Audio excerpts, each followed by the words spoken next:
جب گنتی بالکل پوری ہو جاتی ہے، لاسٹ آخری سانس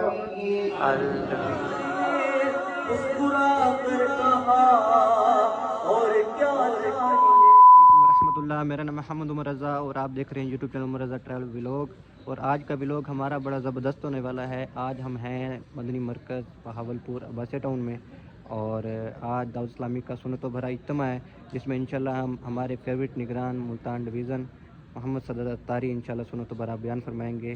تو جلدی جلدی چینل کو سبسکرائب کریں، لائک کریں، شیئر کریں. چلتے ہیں بیان کرتے ہیں.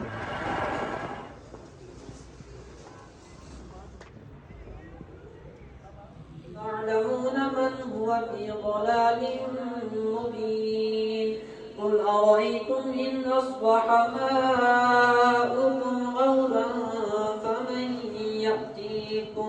فمن يأتيكم بماء معين. سننے والا تیرا نہیں سنتا ہی نہیں، ماننے والا تیرا اور کیا جو کرم ہے چلے بدہا تیرا، اور کیا جو کرم ہے چلے بدہا تیرا، نہیں سنتا ہی نہیں، ماننے والا تیرا.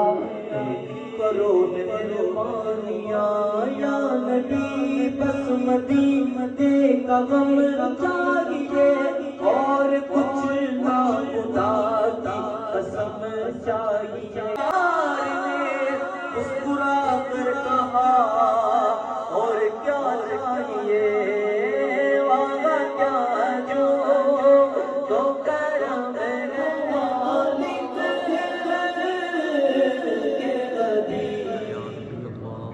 وعلی آلک واصحابک یا نور. اپنی عیش و عشرت کی زندگی کو ٹوٹلی طور پر تبدیل کر لینا، اور ایک طرف ہم اپنے آپ کو دیکھیں. ہم تو روزانہ جنازے اٹھتے دیکھتے ہیں، روزانہ مسجدوں میں اعلان ہوتے دیکھتے ہیں، روزانہ خبریں موصول ہوتی، آج فلاں کا انتقال ہو گیا، آج فلاں کا انتقال ہو گیا.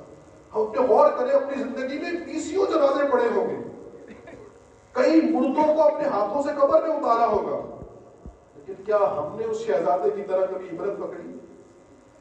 کیا ہم نے اس بات کی کوشش کی کہ جس طرح یہ دنیا سے جا رہا ہے مجھے بھی جانا ہے؟ ہم جانتے ہیں لیکن ہم سب کے ساتھ یہ ہونا ہے. آج فلاں کا اعلان ہو رہا ہے، کل میرا بھی ہونا ہے. آج فلاں کا جنازہ اٹھا ہے، قریب میرا بھی اٹھنے والا ہے. آج فلاں قبر کے گڑھے میں اترا ہے، کل میں نے بھی اترنا ہے. مگر ہم سبق نہیں لیتے، ہم سیکھتے نہیں ہیں. نفس ہمارا ہم پر حاوی، شیطان غفلت میں ڈالے ہوئے، گناہوں نے دل کو میلا کیا ہوا ہے، دنیا کی جو محبت ہے اس نے ہماری آنکھوں کو اندھا کیا ہوا ہے. لمبی امیدیں ہمارے ساتھ ہیں، بس کمانے کی فکر ہے، کھانے کی فکر ہے. دنیاوی مستقبل کی ہم سب کو سوچیں، میں آج یہاں ہوں، کل کہاں ہوں گا، پرسوں کہاں ہوں گا، ہفتہ، مہینہ، سال، 5 سال کی پلاننگ، 50 سال کی پلاننگ لوگ کر رہے ہوتے ہیں. ہم جانتے ہیں کہ ہم نے مرنا ہے، یہ بھی جانتے ہیں کہ موت کسی بھی لمحے آ سکتی ہے.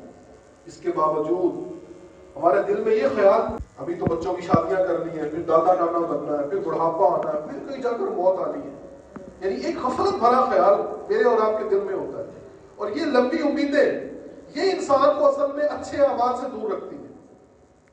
کبھی موبائل چلاتے ہوئے، سوشل میڈیا پر فضولیات دیکھتے ہوئے، اخباروں میں خبریں پڑھتے ہوئے، موت اور قبر آخرت والی کوئی اگر پوسٹ آ جائے، اپنا غور کریں، اپنا محاسبہ کریں. ہمیں تو دنیا کی فکر کھائی جا رہی ہے. ہم نے کھانا کہاں سے ہے، پہننا کیا ہے، صبح کھا لیا تو شام کا کہاں سے آئے گا، مستقبل کیسا ہوگا، بڑھاپا کیسا گزرے گا، بچوں کا مستقبل کیسا ہوگا، ایک کاروبار چل پڑا دوسرا کیسے چلے گا، ایک جگہ سے اچھی آمدن آ رہی ہے، دوسری آمدن کے ذرائع کہاں سے کس طرح سے اختیار کیے جائیں گے.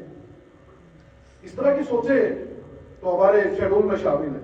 انہی فکروں میں رات ہوتی ہے، انہی فکروں میں دن گزر جاتا ہے. اللہ کرے کہ ہمیں فکر آخرت نصیب ہو جائے. حضرت عبداللہ بن مسعود رضی اللہ تعالیٰ عنہ سے روایت ہے، نبی پاک علیہ السلام نے فرمایا، جس نے اپنی تمام فکروں کو صرف ایک فکر یعنی فکر آخرت بنا دیا تو اللہ پاک اسے اس کی دنیا کی فکر کے لیے کافی ہو جائے گا. اور جس کی فکریں دنیا کے اعمال میں مشغول رہی تو اللہ پاک کو اس کی کوئی پرواہ نہیں کہ وہ کس وادی میں ہلاک ہو جاتا. میرے پیارے پیارے اسلامی بھائی، ہم اس دنیا میں آ گئے، یقیناً اس دنیا سے جانا، مرنا پڑے گا، قبر میں اترنا پڑے گا، اپنی کرنی کا پھل جو ہے وہ بھگتنا پڑے گا. اللہ نے قرآن پاک میں ارشاد فرمایا ہے کل نفس بما کسبت رہینہ، ترجمہ کنز العرفان، ہر جان اپنے کمائے ہوئے اعمال میں گروی رکھی ہوئی. یعنی پتہ یہ چلا کہ ہر شخص اپنے اعمال کے جو بدلے میں گروی ہے، جو اس دنیا میں پیدا ہو گیا اس نے قبر میں اترنا ہے اور اپنی کرنی کا پھل جو ہے وہ بھگتنا ہے. قرآن پاک میں اللہ فرماتا ہے اقترب للناس حسابهم وهم في غفلة معرضون، ترجمہ کنز العرفان، لوگوں کا حساب قریب آ گیا ہے اور وہ غفلت میں منہ پھیرے ہوئے ہیں. سلطان العارفین حضرت سیدنا شیخ سلطان باہو رحمۃ اللہ علیہ بڑی کمال کی تربیت فرماتے ہیں دنیا کے طلبگاروں، تو نے اللہ کی محبت، آخرت کی نعمتیں، جنت کی ہمیشہ رہنے والی خوشیوں بھری پرسکون زندگی کے بدلے میں دنیا کی عارضی فانی عیش و عشرت کو بنا دیا.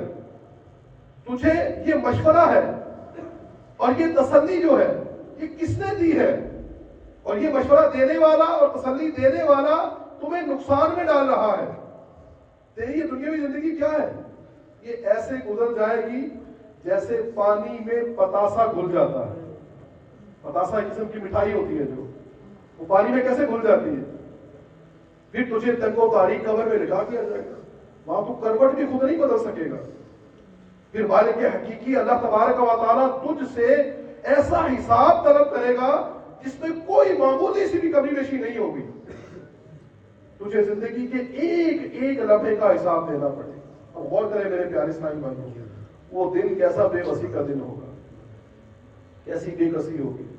ہم کتنے لاچار ہوں گے جب ملک الموت علیہ السلام تشریف لائیں گے، سانس اٹکے گی اور پھر آخری ہچکی آئے گی اور روح جسم سے جدا ہو جائے گی. اس دن نہ کسی بادشاہ کی بادشاہی اسی بچا سکے، نہ کسی غریب کی غربت پر ترس کھایا جائے گا، نہ کسی کا زور چلے گا، نہ کسی کی کمزوری جو ہے وہ کمزوری کا عذر مانا جائے گا. امیر سنت دامت برکاتہ العالیہ میں آخرت کی یاد سے مالا مال کیسا پیارا پیغام دیتے ہیں. فرماتے ہیں نا جب فرشتہ موت کا چھا جائے گا پھر بچا کوئی نہ تجھ کو پائے گا، دنیا میں رہ جائے گا یہ دبدبا، زور تیرا خاک میں مل جائے گا، تیری طاقت تیرا فن عہدہ تیرا کچھ نہ کام آئے گا سرمایہ تیرا. قبر روزانہ یہ کرتی ہے پکار، مجھ میں ہے کیڑے مکوڑے بے شمار، یاد رکھ میں ہوں اندھیری کوٹھڑی، یاد رکھ میں ہوں اندھیری کوٹھڑی، تجھ کو ہوگی مجھ میں سن وحشت بڑی. میرے اندر تو اکیلا آئے گا ہاں مگر اعمال لیتا آئے گا. سانپ بچھو قبر میں گر آ گئے کیا کرے گا بے عمل گر چھا گئے، گورے نیکاں باغ ہوگی خلد کا اور مجرموں کی قبر دوزخ کا گڑھا. کر لے توبہ رب کی رحمت ہے بڑی، قبر میں ورنہ سزا ہوگی کبھی. پیارے پیارے اسلامی بھائی، ہمارے ہاں عموماً دنیا کی زندگی جو ہم شمار کرتے ہیں نا سالوں سے شمار کرتے ہیں. ہم کہتے ہیں اتنے سال کا ہو گیا، میری عمر 25 سال ہو گئی، آج میری 35ویں سال کی رہا ہے.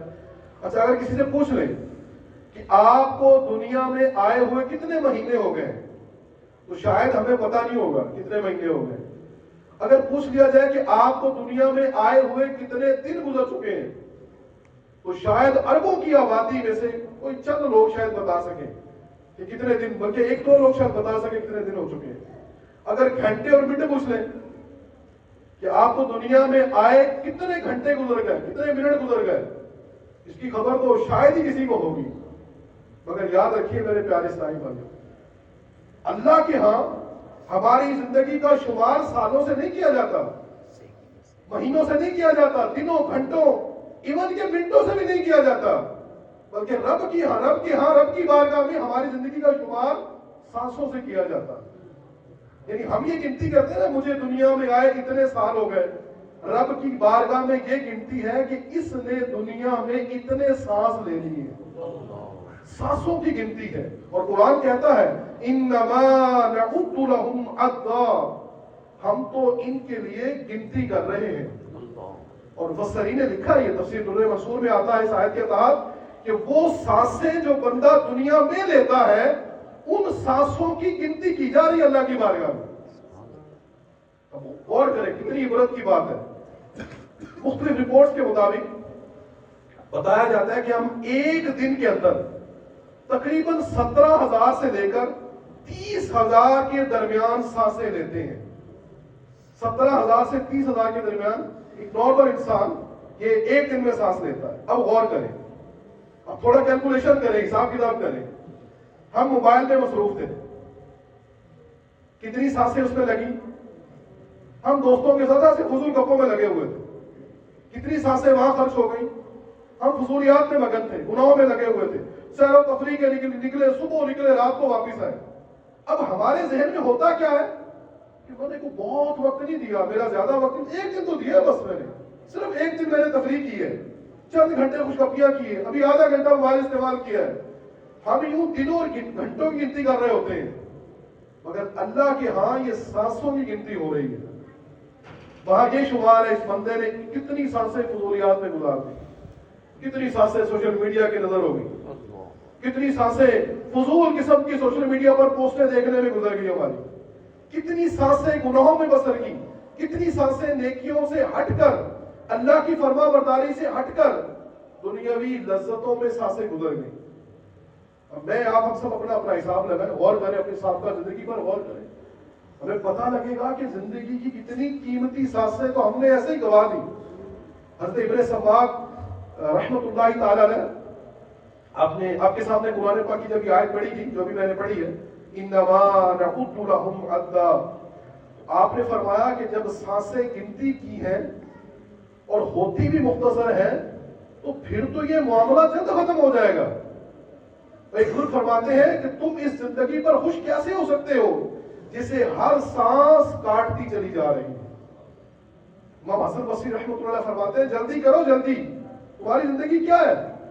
یہی سانس تو ہے، اگر رک جائے تو تمہارے ان اعمال کا سلسلہ بھی رک جائے گا، منقطع ہو جائے گا جن سے تم اپنے رب کا قرب حاصل کر سکتے ہو۔ اور پھر فرمایا اللہ اس شخص پر رحم فرمائے جس نے اپنا جائزہ لیا، اپنے گناہوں پر چند آنسو بہائے۔ یہ کہنے کے بعد پھر آپ نے قرآن پاک کی آیت پڑھی۔ میرے پیارے پیارے اسلامی بھائیوں، غور کیجیے، ہم بھی کبھی تنہا بیٹھ کر اپنے ان سانسوں کی گنتی کرنے کی کوشش کریں، اپنا جائزہ لیں، اپنا محاسبہ کریں کہ ہم اپنے شب و روز کس طرح گزار رہے ہیں، غفلت میں پڑے ہوئے ہیں، کن کن کاموں میں لگے ہوئے، اور وہی لمبی امیدیں ہمیں گناہوں میں ڈالے ہوئے ہیں، لمبی امیدیں ہمیں نیکیوں سے دور کیے ہوئے ہیں۔ یہ دنیا یقیناً ہم سنتے سب ہیں، یہ دنیا فانی ہے، ہم فانی ہے، ہمارا سب ساز و سامان فانی ہے، وقت تیز تلوار کی طرح ہماری زندگی کاٹے چلے جا رہا ہے، ان قریب سانسوں کی گنتی پوری ہو جائے گی، آخری ہچکی آئے گی، جسم تڑپے گا، روح نکلے گی، دھڑکن رک جائے گی، اور پھر کیا ہوگا؟ وہی قبر میں اترنا۔ صحابی رسول حضرت عبداللہ بن عباس رضی اللہ تعالیٰ عنہ جب یہ آیت پڑھتے تھے نا قرآن پاک کی، اب روتے اور فرماتے آخری سانس ہوگی جب بندے کی روح نکالی جائے گی، اس کی سانسوں کی گنتی پوری ہو جائے گی، آخری سانس ہوگی جب بندے کی روح کو نکالا جائے۔ پھر فرماتے آخری سانس ہوگی جو اہل و عیال سے بندے کو جدا کر دے گی، پھر فرماتے وہ آخری سانس ہوگی، پھر اس آخری سانس کے بعد تجھے قبر میں اتار دیا۔ اور واقعی ایسے ہی ہوتا ہے، جب گنتی بالکل پوری ہو جاتی ہے، لاسٹ آخری سانس آتا ہے، ساری امیدیں دم توڑ جاتی ہیں۔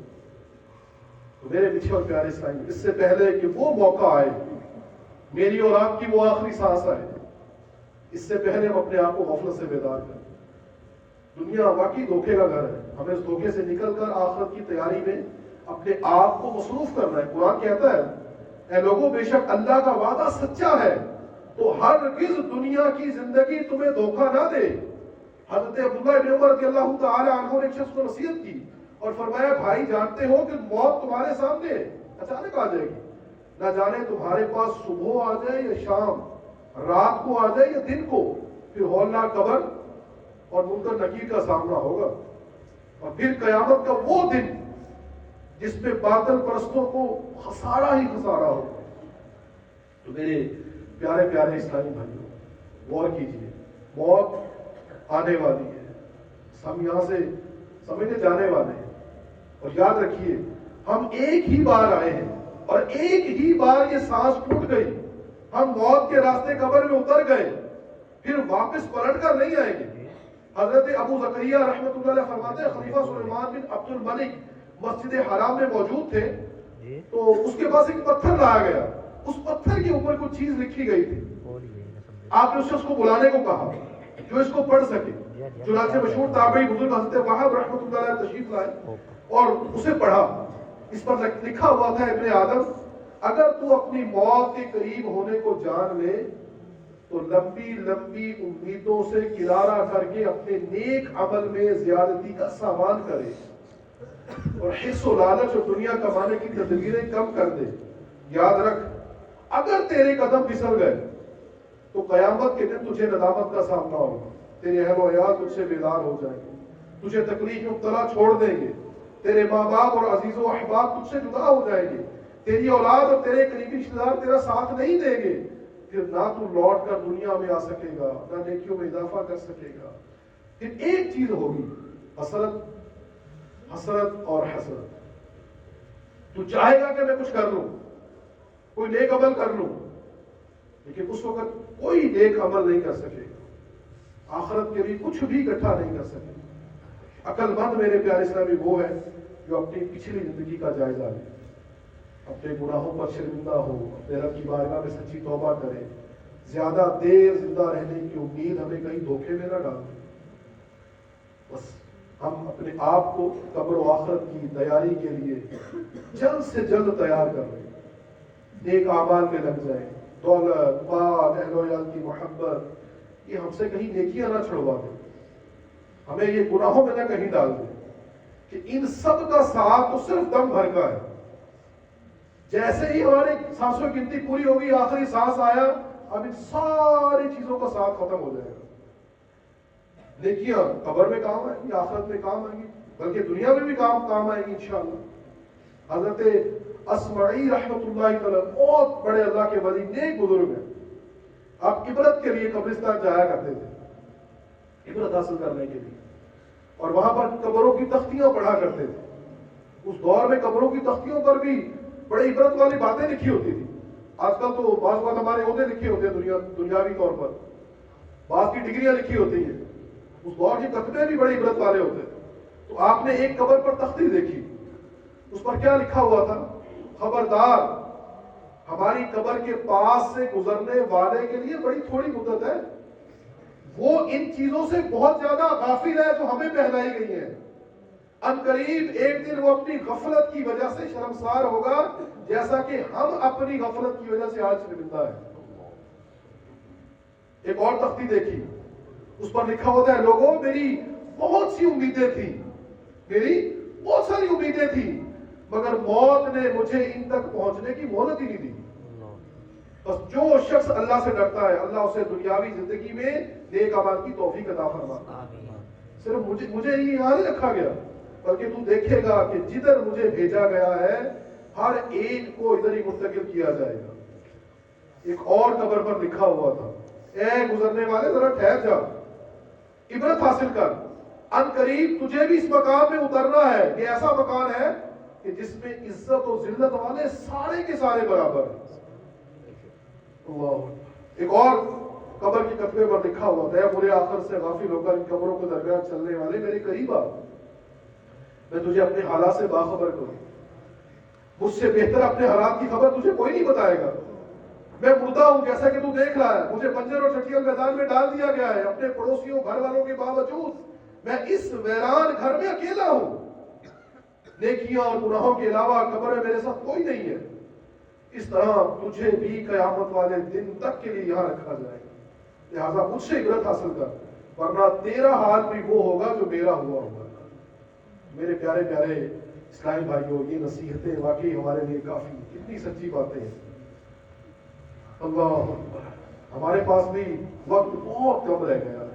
ان قریب موت کا فرشتہ پہنچے گا. پھر سارے خواب، ساری خواہشیں، کوٹھی، بنگلہ، مکان، شہرت، یہ دنیا کے سارے میڈل، یہ بڑی ڈگریاں، سب کی سب یہی رہ جائیں گی اور ہم اپنی غفلت سمیت قبر میں اتر جائیں. آپ غور کریں نا کتنے لوگ تھے جن کی بہت بڑی بڑی خواہشات تھیں، جن کے بڑے بڑے خواب تھے. کیا موت نے ان کو چھوڑا؟ ایک جھٹکا، وہی آخری سانس آیا اور سب کچھ ختم ہو گیا. موت نے پچھاڑ دیا. اب وہ ہیں، ان کی قبریں ہیں، ان کے اعمال ہیں. اور یہ قبریں واقعی مجھے اور آپ کو پیغام فنا دیتی ہیں. ایسا نہیں ہے کہ پہلے والے چل بسے ہم یہاں رہ جائیں گے ہمیشہ. جانا تو سب کو، ہمیں بھی جانا ہے، قبر میں اترنا ہے. امام حسین رضی اللہ تعالیٰ عنہ کے متعلق بہت مشہور روایت ہے. آپ جب قبروں کو دیکھتے تو فرماتے اوپر سے یہ قبریں کیسی بھلی لگتی ہیں، مگر مصیبت تو ان کے اندر ہے. اللہ. پھر فرماتے اللہ اللہ، اے اللہ کے بندو دنیا میں مشغول نہ ہو جاؤ، بے شک قبر عمل کا گھر ہے، نیک اعمال کر لو، ان سے غفلت مت برتو. یہ امام حسین رضی اللہ تعالی عنہ فرما رہے ہیں. حضرت برا بن عازب رضی اللہ عنہ فرماتے ہیں ایک دن ہم نبی پاک علیہ السلام کے ساتھ ایک جنازے میں شریک تھے. تدفین کے وقت آپ صلی اللہ تعالی علیہ وسلم قبر کے کنارے کھڑے ہو گئے، تشریف فرما ہو گئے. ساروں قطار رونا شروع کر دیا. اتنا روئے کہ قبر کی مٹی بھیگ گئی. پھر فرمایا اس کے لیے تیاری کرو. میرے پیارے پیارے اسلامی بھائیوں، یہ دنیا آخرت کی تیاری کے لیے یقیناً مخصوص ہے. ہمیں چاہیے کہ اپنی موت کو یاد کریں، فکر آخرت اپنائیں، نیکیوں میں دل لگائیں.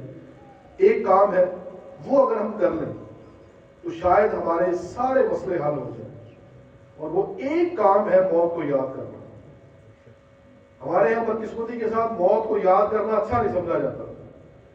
ہمارے یہاں اگر کچھ اچھے ماحول کی برکت سے کوئی موت کو یاد نہیں کرتا ہے تو اس کو بھی لوگ کہتے ہیں تو منحوس ہے، یہ موت کو یاد کرتا ہے، یہ قبر کی باتیں کرتا ہے، یہ مرنے کی باتیں کرتا ہے. اچھا آپ تصور کریں قبر کی بات کریں گے، مرنے کی بات کریں گے تو بھی موت نہیں آ رہا ہے، نہیں کریں گے تب بھی موت نہیں آ رہا ہے. کتنے لوگ ایسے گزر گئے جنہوں نے کبھی موت کو یاد ہی نہیں کیا، قبر کا نام ہی نہیں لیا. کیا وہ دنیا میں موجود ہے؟ کیا وہ قبر میں نہیں اترے؟ قبر میں تو جانا ہی پڑے گا. بلکہ موت کو یاد کرنے والے زیادہ فائدے میں ہیں، کیونکہ جب بندہ قبر کو بھول جاتا ہے نا تو دل پر غفلت چھا جاتی ہے. قبر کو بھول جانے والے تکبر کرتے ہیں، خود پسندی ابتلا ہو جاتے ہیں. نمازیں قضا کرنے والے کون ہوتے ہیں؟ قبروں کو یاد نہیں کرتے، موت کو یاد ہی نہیں کرتے. گناہوں کے بازار ایسے لوگ گرم کرتے ہیں، نیکیوں سے دور رہتے ہیں. قبر کو بھول جانے والے لڑائی جھگڑے دنیا کی جھنجھٹوں میں پھنسے رہتے ہیں. اگر ہم قبر کو یاد رکھیں گے، موت کو یاد کریں گے تو انشاءاللہ نیک مسلمان بننے میں کامیاب ہو جائیں گے. میرے آقا صلی اللہ تعالی علیہ وسلم نے فرمایا موت کو کثرت سے یاد کیا کرو، کیونکہ وہ گناہوں کو ظاہر کرتی اور دنیا سے بے رغبتی پیدا کرتی ہے. حضرت سفیان ثوری رحمۃ اللہ علیہ فرماتے ہیں ہمیں ایک بزرگ نے یہ بات بتائی کہ نبی پاک علیہ السلام نے ایک شخص کو وصیت کی کہ تم موت کو کثرت سے یاد کیا کرو، وہ تمہیں دوسرے غموں سے آزاد کر دے گی. حضرت دکات رحمۃ اللہ علیہ فرماتے ہیں جو موت کو کثرت سے یاد کرتا ہے 3 باتوں کے ذریعے عزت پاتا ہے. نمبر 1 اسے توبہ کی توفیق جلدی ملتی ہے. نمبر 2 اسے کلام کی دولت مل جاتی ہے. اور نمبر 3 عبادت میں اس بندے کو چستی نصیب ہوتی ہے. اور مزید فرمایا جس نے موت کو بھلا دیا وہ 3 باتوں میں گرفتار کیا جاتا ہے. نمبر 1 توبہ کی تاخیر. نمبر 2 بقدر ضرورت رزق پر راضی نہ ہونا. اور نمبر 3 عبادت میں سستی. جو موت کو یاد نہیں کرتی تینوں باتیں پائی جاتی ہیں. حضرت کعب الاحبار رحمۃ اللہ علیہ فرماتے ہیں جو موت کو پہچان لیتا ہے اس پر دنیا کے غم و مصائب آسان ہو جاتے ہیں. امام حسن بصری رحمۃ اللہ علیہ فرماتے ہیں جس نے موت کی یاد دل میں بسا دی تو دنیا کی جتنی مصیبتیں ہیں اس بندے پر آسان ہو جاتی ہیں. ایک خاتون نے سیدہ عائشہ صدیقہ رضی اللہ تعالیٰ عنہ کی بارگاہ میں دل کی سختی کی شکایت کی. آپ کی بارگاہ میں سے کہ میرا دل بڑا سخت ہے، اس کا حل ارشاد فرما دے. آپ نے فرمایا موت کو کثرت سے یاد کرو تمہارا دل نرم ہو جائے گا. وہ عورت کچھ دنوں کے بعد آئی اور آ کر سیدہ عائشہ صدیقہ رضی اللہ تعالی عنہا کی خدمت میں عرض کیا کہ آپ نے مجھے فرمایا تھا کہ موت کو کثرت سے یاد کرو تمہارا دل نرم ہو جائے گا، دل کی سختی دور ہو جائے گی. میں نے موت کو یاد کرنا شروع کیا ہے، میرے دل کی سختی دور ہو گئی. امام حسن بصری رحمۃ اللہ فرماتے ہیں میرے آقا علیہ السلام نے صحابہ سے پوچھا کیا تم سب جنت میں داخل ہونا چاہتے ہو؟ عرض کی یا رسول اللہ صلی اللہ علیہ وسلم جی ہاں. فرمایا اپنی امیدوں کو مختصر کرو، موت کو آنکھوں کے سامنے رکھو اور اللہ سے حیا کا حق ادا کرو. جنت پانے کا کیسا پیارا فارمولہ دے دیا نبی پاک علیہ السلام. تین اعمال ہمیں بتائے. اپنی امیدوں کو مختصر کرو، موت کو آنکھوں کے سامنے رکھو اور اللہ سے حیا کا حق ادا کرو. تو میرے پیارے پیارے اسلامی بھائیوں، پابند سنت بننے، نیکیوں کا جذبہ پانے کے لیے دعوت اسلامی کے دینی ماحول سے ہر دم اپنے آپ کو وابستہ کیجیے. دینی کاموں میں پریکٹیکلی عملی طور پر اپنے آپ کو شامل فرمائیے. انشاءاللہ اس کی بہت ساری برکتیں ہوں گی. 12 دینی کاموں میں سے ایک دینی کام ہفتہ وار اجتماع بھی ہے. آپ سے التجا ہے کہ پابندی کے ساتھ اس اجتماع پاک میں شرکت کریں. جو دینی اجتماع میں بیٹھنے اور ذکر کرنے والوں کی گزار ہے بہت زیادہ شان ہے. حدیث پاک کے مطابق جو ایسے لوگوں کے پاس بیٹھ جائے، یعنی اللہ کا ذکر کرنے والوں کے پاس بیٹھ جائے، وہ بدبخت نہیں رہتا. الحمدللہ ہفتہ وار اجتماع جو ہے وہ دعوت اسلامی دینی کام ہے. جیسے آج ہم شریک ہے شامل، اس میں ذکر ہوتا ہے، علم دین سیکھنے کو ملتا ہے، اچھی صحبت ملتی ہے، پھر رب کے گھر میں مسجد وقت گزارنا ملتا ہے. پھر ایک اہم برکت کے دینی اجتماع کے لیے جانا، یعنی اپنے گھر سے نکلے، آپ نے سفر کیا، یہاں اجتماع میں مسجد میں آئے، تو یہ سفر کرنا بھی راہ خدا میں سفر کرنا ہے، راہ خدا میں نکلنا ہے آپ کا. تو انشاءاللہ گھر سے نکلنے سے لے کر واپس لوٹنے تک جتنا وقت لگے گا، یہ سارے کا سارا وقت آپ کا اللہ کی راہ میں شمار ہوگا. تو آپ سب نیت کر لیں کہ انشاءاللہ ہم پابندی سے ہفتہ وار اجتماع میں شرکت کیا جائے انشاءاللہ. کہ اللہ ہمت اور توفیق دے. کم از کم 12 ہفتہ وار اجتماع کی نیت ہم کر کے دیں. اللہ زندگی سے تو پوری زندگی ہم شرکت کرتے ہیں، لیکن کم از کم اس آج اجتماع پاک میں آپ تشریف لائے ہیں تو کم از کم یہ نیت کریں کہ انشاءاللہ مسلسل لگاتار 12 جمعراتیں ہم ہفتہ وار اجتماع میں یہاں شرکت کریں گے انشاءاللہ. اور انداز ایسا ہو کہ اگر بیچ میں کوئی مس ہو جائے نا تو پھر گنتی دوبارہ ایسے شروع کر دیں. 12 لگاتار کریں. یعنی یہ بھی نبی پاک صلی اللہ علیہ وسلم کی 12ویں منانے کا ایک طریقہ ہے. سبحان اللہ. تو نیت کرتے ہیں انشاءاللہ کم از کم 12 اجتماع انشاءاللہ. نیت کرتے ہیں. جو نیت کرتے ہیں آپ پر کریں. کیا بات ہے، ماشاءاللہ. اللہ سب کو برکت دے. اللہ پاک ہم سب کو ہفتہ وار اجتماع میں پابندی کے ساتھ شرکت کرنے کی توفیق عطا فرمائے. آج چونکہ آج کل ٹیکنالوجی کا دور ہے، عاشقان رسول کی دینی تحریک دعوت اسلامی الحمدللہ اسمارٹ فون کے ذریعے بھی علم دین کو عام کر رہی ہے. اس حوالے سے دعوت اسلامی کے IT ڈپارٹمنٹ نے بڑی پیاری موبائل اپلیکیشن، اس کا نام ہے نعت کلیکشن. اس اپلیکیشن میں اعلیٰ حضرت رحمۃ اللہ تعالیٰ علیہ، آپ کے بھائی جان، آپ کے شہزادگان اور مولانا جمیل الرحمان نظوی، مفتی احمد یار خان نعیمی، امیر سنت دعوت برکاتہ العالیہ، ان سب کے کلاموں کو اس ایک ایپ کے اندر شامل کر لیا گیا ہے. اور آپ کلام سرچ کرنا چاہتے ہیں حروف تہجی کے اعتبار سے، ردیف و ترتیب کے اعتبار سے آپ سرچ کر سکتے ہیں. اور بلکہ آپ ان نعتوں کو MP3 کی صورت میں ڈاؤن لوڈ بھی کر سکتے ہیں. پسندیدہ کلام کو نشان لگا کر بار بار سن سکتے ہیں. اپنے پسندیدہ کلام کو مائک کلیکشن فیچر میں محفوظ کر سکتے ہیں. اس کلام کا یا شعر کو کاپی کر کے واٹس ایپ، فیس بک، ٹویٹر وغیرہ پر بھی آپ شیئر کر سکتے ہیں. دلائیے. اور جو سوشل میڈیا واٹس ایپ وغیرہ استعمال کرتے ہیں، اللہ کی رضا کے لیے یہ رسالہ دوسروں کو بھی شیئر کیجیے. حضرت عیسیٰ علیہ السلام اور حضرت مریم رضی اللہ تعالیٰ عنہ، ان کا شمار ان عظیم ہستیوں میں ہوتا ہے جن کا ذکر قرآن